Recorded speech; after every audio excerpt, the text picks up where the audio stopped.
નમસ્કાર ખેડૂત મિત્રો, આજે આપણે મગફળીના પાકમાં નિંદામણનાશક દવાઓ વિશે વાત કરીશું, જેના ઉપયોગથી સારું રિઝલ્ટ મેળવી શકાય અને વધુ ઉત્પાદન મેળવી શકાય.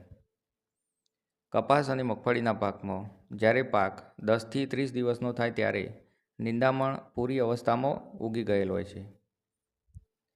આ સમયે સમયસર નિંદામણનો નાશ કરવો, નિંદામણ નીકાળવું ખૂબ જરૂરી બને છે, જેથી તેનો યોગ્ય વિકાસ કરી શકાય અને આપેલા ખાતરની સંપૂર્ણ ઉપયોગ છોડ લઈ શકે.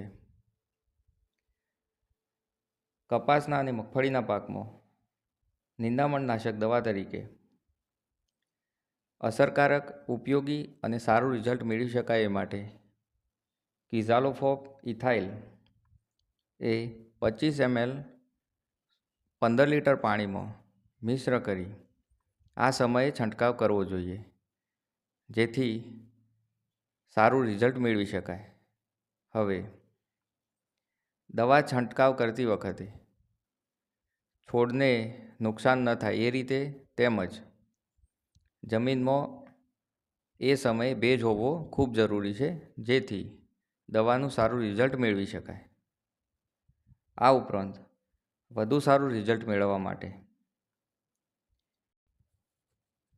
ઇમાઝા મોક્સ 35% તેમજ ઇમેજાથાઇફર 35% વાવણી બાદ 25 દિવસે 40 ગ્રામ જેટલી 15 લીટર પાણીમાં મિશ્ર કરી છંટકાવ કરવાથી સારું પરિણામ મળે છે.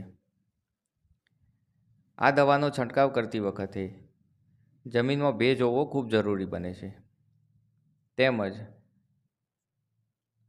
આ દવાનો છંટકાવ નિંદામણનાશક તરીકે ઘણું સારું પરિણામ આપી શકે છે. તો ખેડૂત મિત્રો, આ મુજબ યોગ્ય દવાનો ઉપયોગ કરી, યોગ્ય પ્રમાણમાં ઉપયોગ કરી વધુ સારું પરિણામ મેળવી શકાય.